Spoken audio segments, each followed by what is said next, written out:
Bulletin की शुरुआत हम ठाणे मुंब्रा में एक इमारत के हादसे से हुई खबर से कर रहे हैं, जिसमें मरने वालों की तादाद अब 38 तक पहुंच चुकी है। हादसे में 50 से ज्यादा लोग घायल हुए हैं।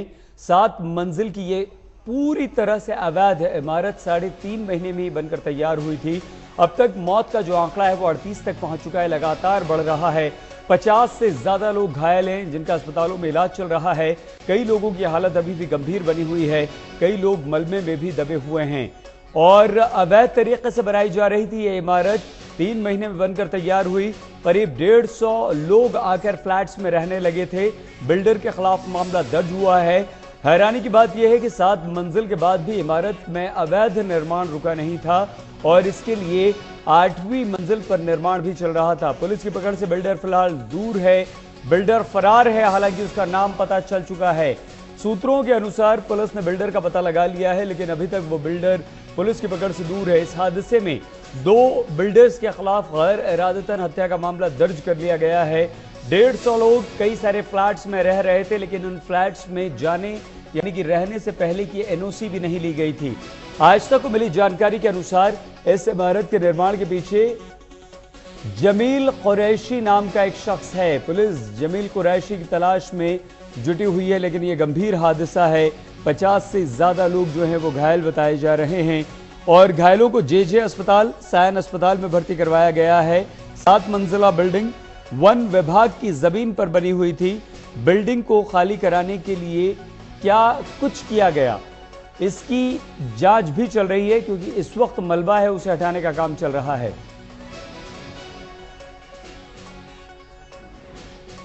विकास मिश्रा हमारे संवाददाता ठाणे मुंब्रा, जहां पर यह इमारत गिरी है, वहीं पर इस वक्त मौजूद हैं।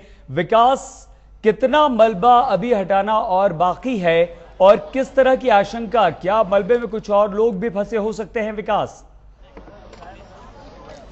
सही, जहां तक लोगों के फंसे होने की बात है, करीबन डिजास्टर मैनेजमेंट के अधिकारियों से बात हो रही थी तो उनका अनुमान था कि 125 लोग करीबन इस 7 मंजिला इमारत में रह रहे थे। तो उसमें से 101 का आंकड़ा दिया है, जिसमें से कुछ मृतक हैं और कुछ लोग जिनको रेस्क्यू कराया गया है, जो इंजर्ड है, उनमें से 101 लोगों को निकाल लिया गया है। तो उनका कहना है कि 20 से 25 लोग अब भी उन्हें ऐसा उम्मीद है कि वो उस मलबे में फंसे हुए हैं। वहीं मलबा हटाने की बात की जाए, मैनेजमेंट की बात की जाए, तो कहीं ना कहीं 7 मंजिला इमारत थी तो 4 माले की जो डेब्रीज थी वो निकाल ली गई है। 3 माले की जो ग्राउंड प्लस 2 के जो इमारतें की डेब्रीज थी वो अभी भी निकाला जाना बाकी है। कहीं ना कहीं नेशनल डिजास्टर रिलीफ जो टीम है उसने टेक ओवर कर लिया है इस पूरे रेस्क्यू ऑपरेशन को, और जो सारे इक्विपमेंट्स है उसका इस्तेमाल किया जा रहा है। जहां पे जो डिटेक्टर्स है जो पल्सेस को डिटेक्ट कर सकती है उस पे देखा जा रहा है। उसके बाद अगर कोई लाइफ डिटेक्ट होता है तो उसके बाद फिर जेसीबी का इस्तेमाल करके उस डेब्रीज को हटाया जा रहा है। तो और इनका ये भी कहना है कि कहीं ना कहीं ये टाइम बाउंड ऑपरेशन वो नहीं रख रहे इसको कि एक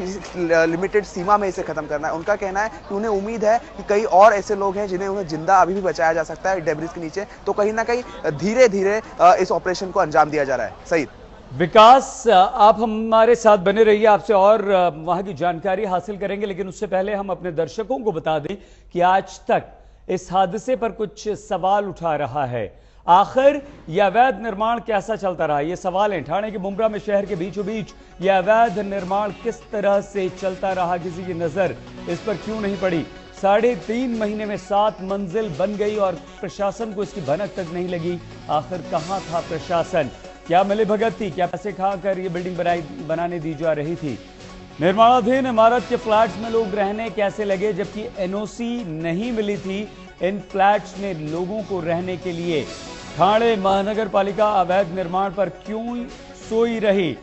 क्या ठाणे महानगर पालिका की मिलीभगत से ये इमारत बन रही थी? वहां के इंजीनियर्स, वहां के कर्मचारी, वहां के अधिकारी इसमें शामिल थे। मुंब्रा में बड़े पैमाने पर हो रहे हैं निर्माण, और क्यों नजर नहीं है ठाणे में हो रहे इन निर्माण पर महानगर पालिका की? क्या ठाणे के मुंब्रा में मिलीभगत से हो रहा है यह अवैध निर्माण, और इसके अलावा जो निर्माण चल रहे हैं वो भी मिलीभगत से चल रहे हैं? मौत की अवैध इमारत की अनदेखी का जिम्मेदार कौन है? ये 7वां और सबसे अहम सवाल हमारा। क्या बिल्डर या महानगर पालिका के वो अधिकारी जो आंख मूंद कर इस इमारत को बनने दे रहे थे? ये तमाम सवाल आज तक उठा रहा है। आइए एक बार फिर से विकास मिश्रा हमारे संवाददाता के पास मुंब्रा आपको लिए चलते हैं।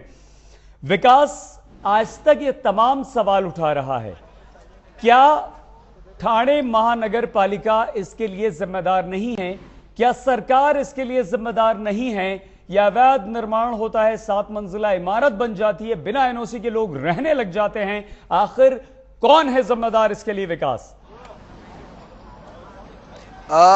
ठाणे महानगर पालिका से जब सवाल किया गया तो उनके प्रवक्ता ने जवाब दिया कि कहीं ना कहीं ये फॉरेस्ट जमीन आती है और इन्हें पहले भी 2 बार नोटिस भेज दिया गया है। लेकिन जो यहाँ के लोकल से हमारी बात हुई, सोशल एक्टिविस्ट से बात हुई, करीबन इसी इलाके के आसपास के जो इलाके हैं, करीबन 125 से 150 इमारतें ऐसी है सईद जिन्हें एनओसी नहीं दिया गया है और वो इसी तरीके से इलीगल तरीके से खड़ी कर दी गई हैं। डॉक्यूमेंट्स है, चीफ मिनिस्टर ऑफ महाराष्ट्र को लेटर लिखे गए हैं, ठाणे म्युनिसिपल कमिश्नर को लेटर लिखे गए हैं, लेकिन कोई जवाब नहीं है। और आपको बता दें, ये जो बिल्डिंग जो गिरी है उसे 4 महीने में तैयार किया गया है। लोगों के पास फोटोग्राफ्स है कि किस तरीके से 4 महीने में ये 7 मंजिला इमारत खड़ी कर दी जाती है। अगर काम किया गया था, जो लेटर सीएम को लिखे गए थे, थाना म्युनिसिपल कमिश्नर को लिखे गए थे, अगर एक्शन लिया गया होता तो आज करीबन 40 जाने जो जा चुके हैं उन्हें बचाया जा सकता था। लेकिन अब भी अगर कार्रवाई की गई तो जितने दूसरी बिल्डिंग हैं जो इस तरीके से बनाई गई हैं, जो गिरने की हालत में है, अगर उन्हें बचाया गया तो कई जाने और बचाई जा सकती है। सही, बहुत धन्यवाद विकास आपका। विकास मिश्रा हमारे संवाददाता जानकारी दे रहे थे। ठाणे महानगर पालिका